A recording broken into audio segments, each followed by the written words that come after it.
In the mighty name of Jesus. Amen.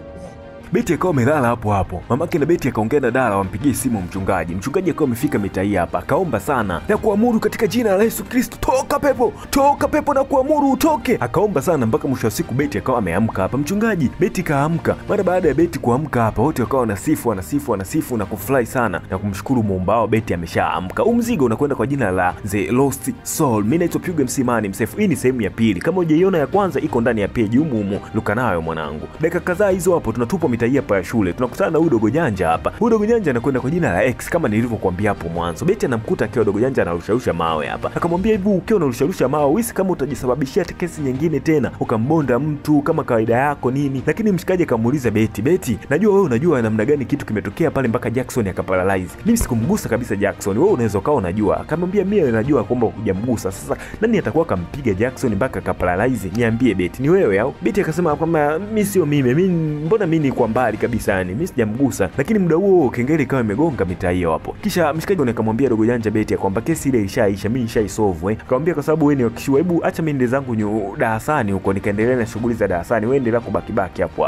Akisha unasoma na uache ukorofi. Wakati huo hapa akiwa ndani ya darasa, Beti akawa amekaa karibu na rafiki yake Dala. Wanapiga story na kuongea namna gani anahisi mchungaji wao atakuwa ni fake. Yule mchungaji aliyekuja kuomba sijui Pastor Charles ni fake. Unamaanisha Pastor Charles? Pastor Charles hawezi kuwa fake. Beti uelewi nini unachokiongea. Lakini wakati huo hapa bidada kama amefika mita hii hapa, akamkuta huyu Dogo Janja Dala amekaa kwenye siti yake. Kapiga kelele nyingi yani, kwa nini ukae kwenye siti yangu? Darasa lina viti vingapi? Kwa nini kiti changu tu? Hujaona viti vyote mpaka ukae kwenye kiti changu? Leo hii hapa lazima kiwake hapa. Amina, mimi kiwake na nini tena? Mimi sielewi nini unataka tupiganie mwanangu. Hebu achana na mimi, nimeshakuomba msamaha na uache huo ujinga. Sasa wakati anaendelea kuongea hivi, hasira zikawa zinampanda sana Beti hapa. Beti akawasha macho yake afu akamlamba kimbola kizito sana huyu bidada hapa. Akaanguka kule, kibonge naye kaangukia kule. Lakini wakati huo hapa X alikuwa ameingia darasani na akashuhudia hichi kitu chote kinavyoendelea hapa. Hebu basi mwisho siku mara baada ya Beti kufanya hichi kitu, X akawa amemfukuzia Beti mpaka huku nje. Anamuuliza maswali. Kwa nini kafanya vile? Na yeye ndo anaweza kawa amesababisha mpaka Jackson ya paralyze. Hawezi kawa hawagusi watu afu anawapiga vingbola. Anafanyaje vile? Hivyo basi kwa sababu alikuwa mjibu, Dogo Janja kaahidi ya kwamba ataenda zake kushtaki polisi.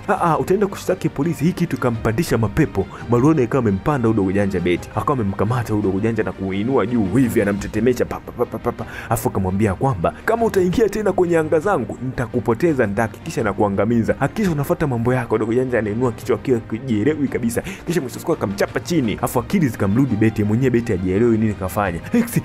X akaamka akashtuka akajitupa pembeni. Anamuona huyu ni mtu wa ajabu sana kupita maelezo. Wakati huo hapa dada Dala akawa amesogea mita hii hapa, akawashtua marafiki wote hawa. Kisha akaondoka nao. Wakati huo hapa tunatupa upande huu hapa wa pili hapa. Wote wanaendelea kujadili jambo moja hapa. Inaonyesha Beti kaamua kufichua siri yake kwamba ana nguvu za ajabu. Hizo nguvu za ajabu ndio zinasababisha hivi vyote. Wote wanahisi kwamba zinaweza zikawa baraka. Yeye mwenyewe anasema baraka kivipi na zinasababisha maafa. Hivyo basi wakasema ya kwamba uende hizo nguvu za ajabu huwa zinaibuka pale ambapo wewe unapata hasira. Hivyo basi mwisho wa siku ili mradi hizo nguvu za ajabu zisije, inatakiwa tuwe tunakulinda usipate hizo hasira na ukae mbali na hasira. Kisha mwisho wa siku Dogo Janja kama mrudi zake nyumbani huko, mamake akamuuliza unaendeleaje na hali. Dogo Janja akamwambia kwamba kiukweli anaendelea vizuri kabisa yani. Anaendelea vizuri. Mamake akafurahi sana, akamshukuru Muumba wake. Kisha mwisho wa siku Dogo Janja akajitupia chumbani kwake. Kwa kiwa amekaa chumbani, ile hali ikajirudia tena, akavutwa mpaka kwenye ule ulimwengu wake wa ajabu kule. Kwenye ule ulimwengu wa ajabu akaendelea kuongea na ule mzimu wake. Ule mzimu unadai ya kwamba wenyewe umemuita hapa kwa ajili ya kuendelea na conversation. Yeye anauliza huo mzimu, kwa nini unaumiza marafiki zake? Kwa nini unapelekea maumivu?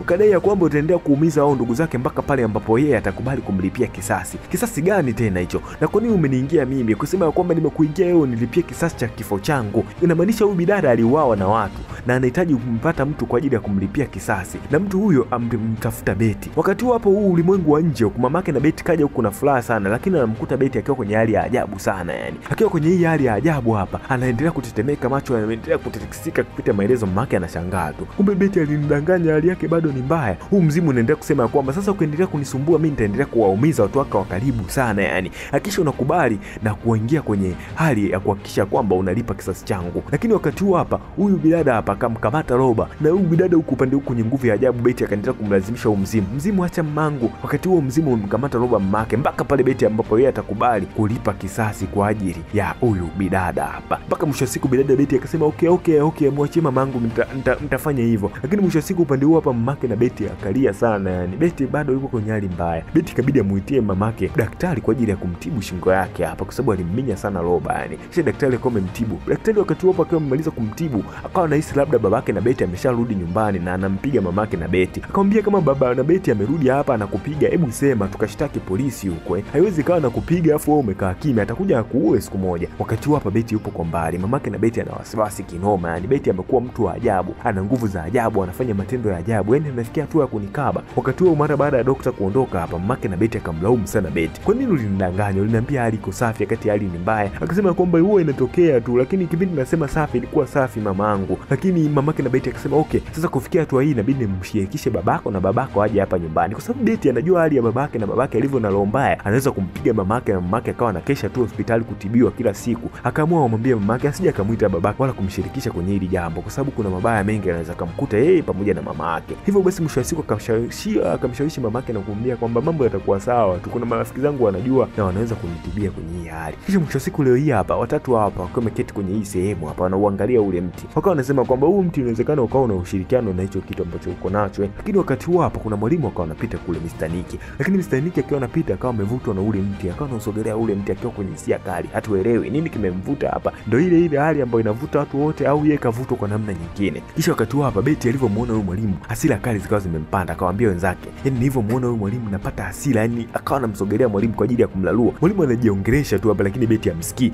Kwa nini mnafanya nini hapa nje? Kwa nini mko nje? Hebu nenda Hasani. Beti amsikia anamfuata tu anataka kumlalua. Mpaka mwisho wa siku kuna neno likawa limetokea kwenye mti hapa limeandika Suki. Ndipo mwisho wa siku hapa huyu mwamba akawa amemnongoneza huyu bidada na kumuita Suki. Bidada akawa ametulia.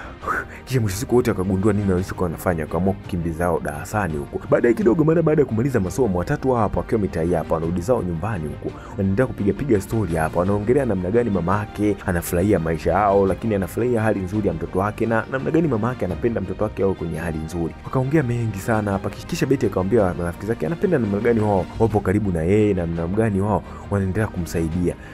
Beti akawabeba marafiki zake na kwenda kuwatambulisha kwa mama yake huko. Wala baada ya kufika kwa mama yake huko, mama yake akagundua huyu Dogo Janja X ni mtoto wa mshikaji mmoja mfanyabiashara mkubwa hapo mjini ambaye walishakosanaga zamani. Akamshauri Dogo Janja sija akawa na tabia mbaya kama za babake. Dogo Janja akisema kwamba yeye yupo kama babake, ana tabia nzuri tu fresh. Basi hamna noma, kama wewe ndio unamsaidia mwanangu akiwa shuleni, unamsaidia kwenye ile hali kimkuta, unamsaidia sana na kumtuliza mwanangu, basi mimi na kutoa baraka zote, endelea kuwa rafiki mzuri kwa upande wa mwanangu, ila usiwe na tabia kama za babako, kwa sababu ukiwa kama babako tu lazima tu tutakuja tukosane siku moja sababu mimi na babako hatuendani kabisa tabia zao. Kisha mwisho siku akawaacha wao Dogo Janja waendelee na story hapa. Kipindi wanaendelea na story hapa, Dogo Janja X akamwambia Dogo Janja, hebu tuwashe TV. Basi akachukua remote kwa ajili ya kuwasha TV. Ili anawasha TV tu anakuta crack kubwa kupita maelezo. Wakati huo hapa akajiuliza maswali mengi, wewe ndio umesababisha hivi haya bwana, kwa nini unafanya hivi? Lakini mwisho siku hapa Dogo Janja akamwambia huyu bidada hapa, okay, acha niende zangu chooni mara moja, nikirudi tuendelee na story kadhaa.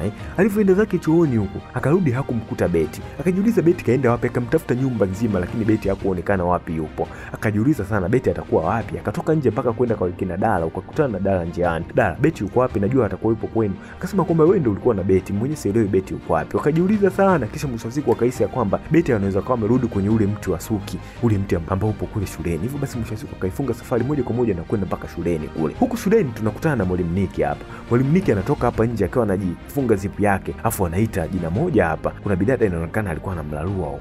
Afu ni mwanafunzi. Wanafunzi wakawa wametoka zake hapa nje hapa. Mwalimu akawa anageuka nyuma lakini anayemuona sio yule mwanafunzi aliyekuwa naye amelalana huko kwenye hivi ofisi za hapa shuleni. Anamuona kama Beti hivi, akajiuliza, wewe unafanya nini hapa? Huu muda kwa nini uko hapa? Muda wa kuwa shule huu. Wewe unafanya nini hapa? Lakini mwisho wa siku Nicky akawa ameitwa na huyu bidada hapa. Akamuita, Nicky, wewe ni nani? Kisha sauti ya ajabu ikawa inamtoka huyu bidada. Alikuwa na umri gani? Kipindi unafanya kitu cha ajabu alikuwa na umri gani? Alikuwa na miaka 15, 16 au ulihisi ya kwamba yeye anaweza kumudu hisia zako? Kwa nini uliamua kumuua? Au kujali wazazi wake wanahitaji nini kutoka kwake? Kwa nini ulifanya vile? Hivyo basi Mr. Nick akili kama imemkaa sawa, akagundua huyu ni nani. Akaita Suki.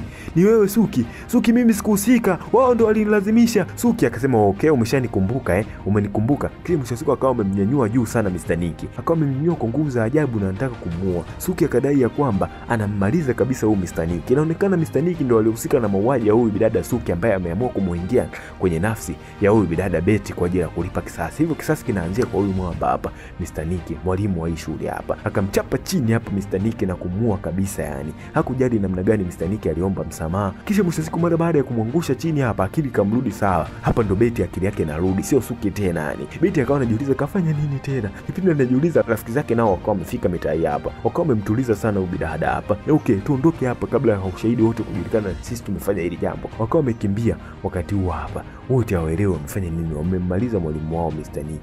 Kukimbia wakati huu kuna mambo ya ajabu yanatokea. Watakamatwa wao hawatokamatwa, maana hii shule ina walinzi na kuna watu wengine wapo hapa. Kuna mwanafunzi ambaye alikuwa na huyu mwalimu hapo nje, ameona au hajaona. Majibu yote tunaweza kuyapata kwenye sehemu ya 3. Hii ni sehemu ya pili. Hapa mzigo unakwenda kwa jina la The Lost Soul. Mimi ni Top MC Man himself Man from the 3 chata ya mjini. Endelea kusimama na mimi mwanzo mpaka mwisho mwa hapa mzigo, au sio mwanangu?